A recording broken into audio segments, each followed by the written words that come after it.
Spread it close and spread it wide, spread it round the countryside, spread the love.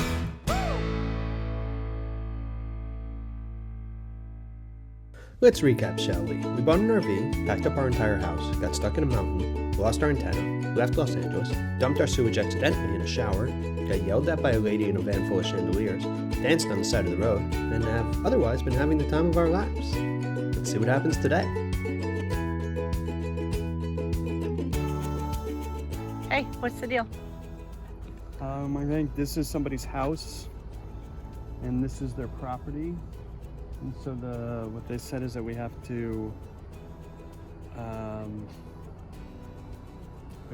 park here, walk to their house. They're gonna tell me about the land, which feels important. And then we pick a spot. It seemed a lot more crowded than I wanted it to be, but you know, we can find a spot that's away from everybody for sure. And then we'll just ask where the river is and go swimming. All right. We have brought the noise up to 100. You know, if it's supposed to stay 1 to 10, we're 100.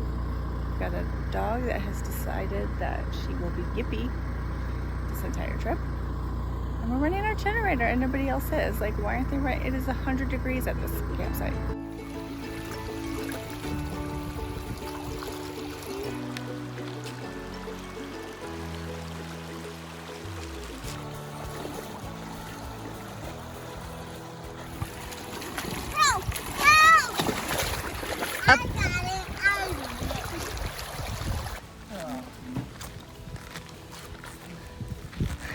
Broke his shoe.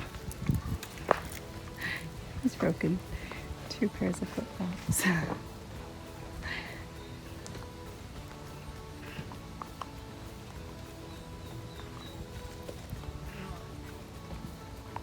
And you're like, how come Jenny didn't just help you? Somebody needs to film.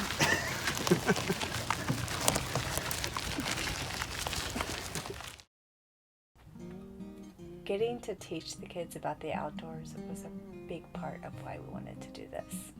Is that a worm? No, what's that little syrup thing? Oh, sap? Sap?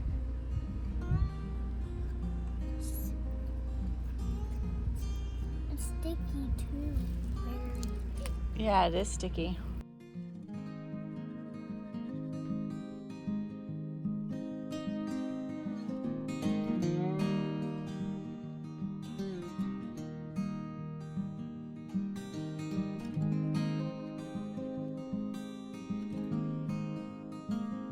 We had a great 2 days there, and then we jumped in the RV. It was time for our next adventure. Okay, we're leaving. One might question what he is doing, and by one I mean me. I'm questioning. I'm not sure what he's doing. What route is he taking to get out of this campsite? Okay, some strange choices here. Yay, he did it. We get to leave campsite number 4. No major incidents. Oh, this sounds so easy. When we stopped for lunch, we had a brief moment of panic when we realized that our generator, which would cool all of our food and keep all of us cool, wasn't turning over at all.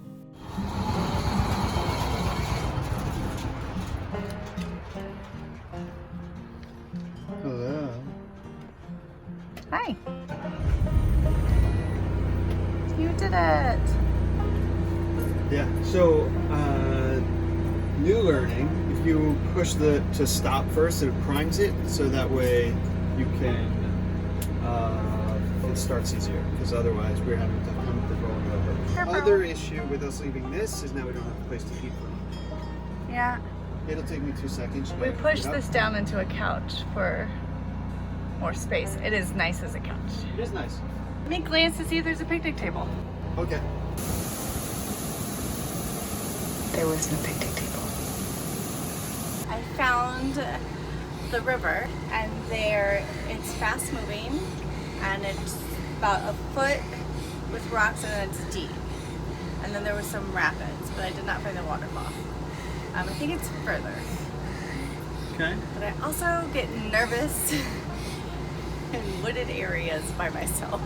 I don't think we're gonna make it to our next spot in time for therapy, so yeah. If there's no waterfall to see, then we I did saw not a see river. Okay, so then we'll get going after this. You see one river, we don't need to see anymore. Trip over. Maggie requires care and assistance 24/7, and ever since she was 2 years old, this incredible woman, Shelly, was the one person outside of us who was a part of that care. Right before COVID, she left to be with her family, and Maggie had a tough time adjusting, and unfortunately, Shelly had a traumatic life event of her own. We all needed to see each other, if for no other reason than to make sure we were okay.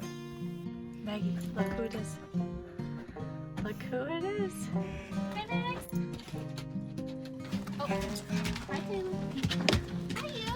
Oh, my God. Yeah. Woohoo. Are you so excited? Me too. Hi, Graydon. He just played a song called 18 Seconds to Shelly. Perfect timing. You were right. Right? Hey, you. Look at her hug. Thanks. Do you need a hug over here, too? He was on the bed playing the guitar, and he was like, I have my song.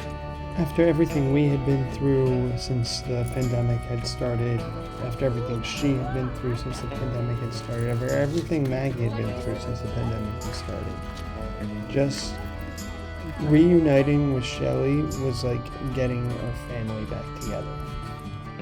And it didn't hurt that we're in Crater Lake, which is just one of the most spectacular natural sights I've ever seen in my life. I think one of the things that I am so appreciative of in this decision that we all made is just getting to see all of this.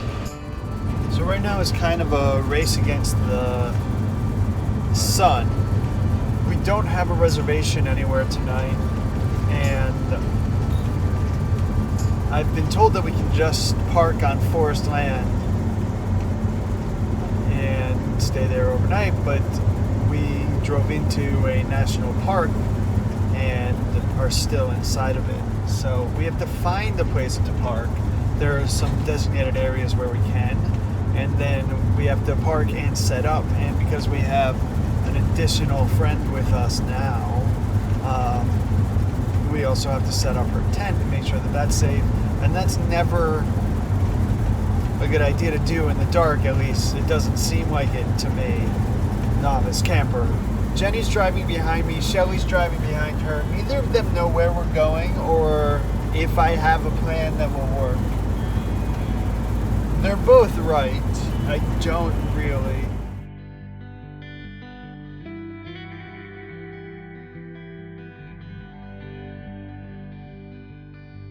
Okay, there's still enough light to make a tent. There's a lovely little spot right here. We'll see how the wife feels about it. I think it's fine. I found it. I think I want Shelly to stay in the RV. Okay.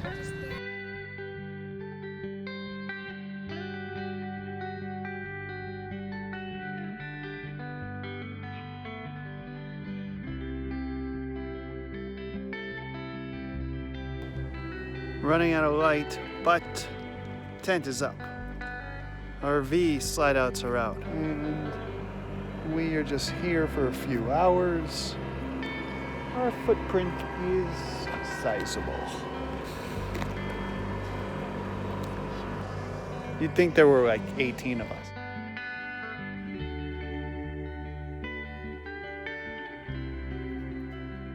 The next day, Jenny and Maggie did therapy in the forest, and I took Graydon out on his bike, which he was actually afraid to even ride in Los Angeles. It was peaceful there. And I was sad that we were only staying for one day. But we didn't know what it was going to be. and we had other reservations to keep.